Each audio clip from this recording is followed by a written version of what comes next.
presentation of the day will discuss the RSOC APDVS partnership and covers overview. What are we doing and how can we grow?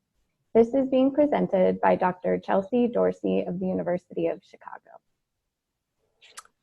All right, thanks so much for having me. I'm going to be talking a bit about the strengths and weaknesses of our recruitment strategies, some of which have already been mentioned, and go over some of the new collaborative efforts that have been going on over the last few months.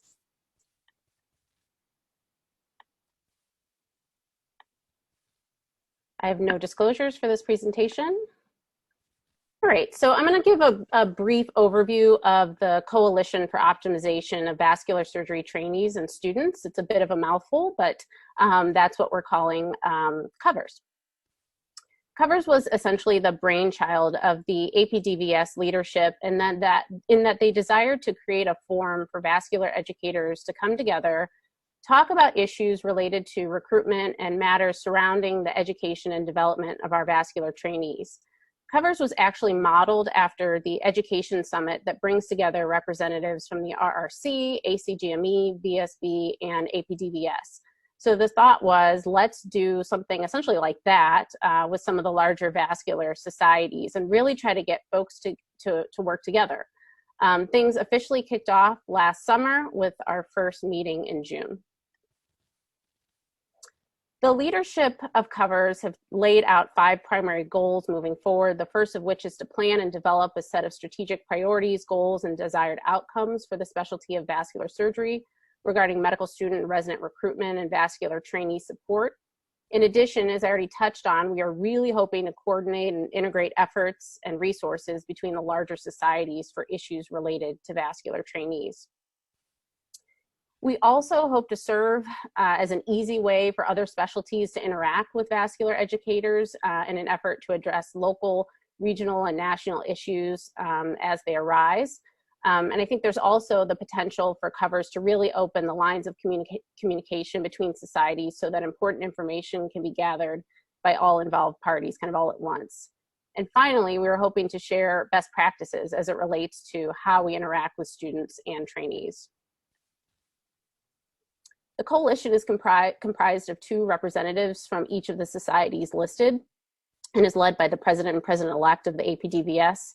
At this point, we have settled on a quarterly cadence for our meetings, which typically starts with a kind of roll call, for a lack of a better word, where we discuss upcoming educational and recruitment efforts and events for each society, and then open it up for the discussion of topics that involve all of the societies. So far, it's been a great way to hear what others are doing so that we don't really, have to reinvent the wheel every time. And it's also been a great way to get buy-in from all the societies all at once for broader initiatives.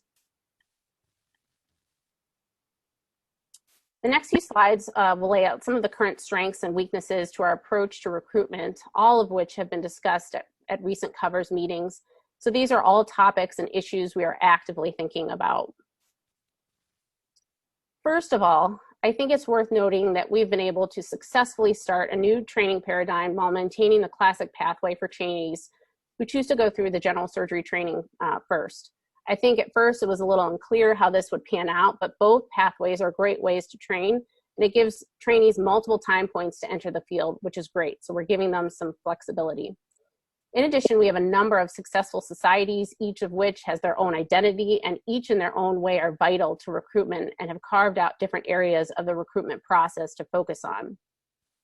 Importantly, COVERS is now represented on the SVS Communications Committee, which means that everything being done from the creation of the Pulse twice a month to the updates to the SVS website are discussed in the presence of someone hyper-focused on recruitment. Hopefully, many of you have noticed that a few months ago, an education corner popped up on the Pulse, which has been our opportunity to highlight medical student and trainee related issues. And lastly, as some of you may have heard, we are in the process of creating a vascular surgery recruitment video that will hopefully be a powerful tool to quickly show interested students and residents what a great field we have. I'm going to switch gears a little bit and talk about some of the opportunities for our specialty as we think about recruitment efforts. One of the areas where I really think we should focus our efforts is our online presence as it relates to recruitment and educational content for medical students and trainees. Unfortunately, as it stands now, a lot of the posted content across all of the societies is out of date and often lacking an active list or calendar of events that people can participate in, or the information is really difficult to find. I was actually made pretty acutely aware of this issue as I've been trying to develop consistent content for the education component of the Pulse. Furthermore, there isn't consistent messaging around what we want potential vascular trainees to know about our field, which Dr. Pierce touched upon. As I previously mentioned, members of the Covers group are currently working on the creation of a recruitment video that could help in this area. And I think we could also consider a more targeted partnership with organizations that could help to provide content to trainees. For instance, Audible Bleeding, which I think was mentioned earlier, has now formally partnered with the SVS, and they're actively looking for topics to run on their podcast. And I think whether we like it or not, this might be a little controversial, but we have to tailor our strategies a bit to our target audience. We have to think about what the millennials and Zillennials are prioritizing as they think about a career. And I think Dr. Kempe touched on this a bit too.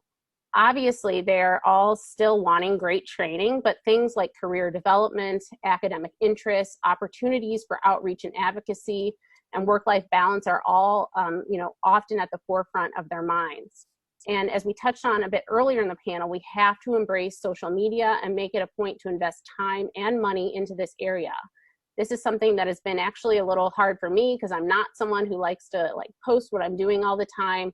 But the reality is that this is now an effective way to communicate with this segment of the population. Additionally, I think overall there needs to be an emphasis on engaging students earlier in the process of career exploration, which we've talked about a little bit.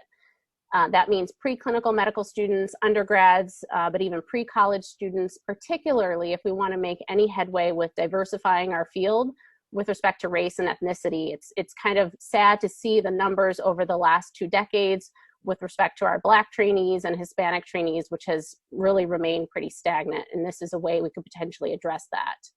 Furthermore, expanding the scope of VSIG is great and has the potential, again, to grab preclinical students early. The webinar last night was really pretty phenomenal and seemed to generate a lot of excitement and great questions from the attendees. So hopefully we can do more of that. And lastly, I think one of the ways we can do a better job of drawing medical students in is getting to them early and showing them what we do through a standardized curriculum, which has been mentioned a couple times during this session. Many of you took the needs assessment survey last year that I sent out, which showed that the majority of vascular educators want this and think it would be beneficial. As such, the Resident Student Outreach Committee of the SVS, in collaboration with APDVS, has taken on that task. I think that, overall, we have a lot to be proud of as a specialty when it comes to recruitment. But as I've tried to kind of lay out, there are a number of opportunities for us as a field. There's a lot of work ahead of us, and hopefully that will come, with some degree of programmatic change, such that educators focusing on these initiatives are compensated appropriately and made to feel that their contributions are valued as they should be. Hopefully with these new ways to collaborate, we can streamline the process of recruitment and continue to grow our field. That's all I've got. And Dr. Lee, I don't know if you want to add any final thoughts. Oh, Dr. Dorsey, that was great. Proud of you for putting this together and look forward to the discussion.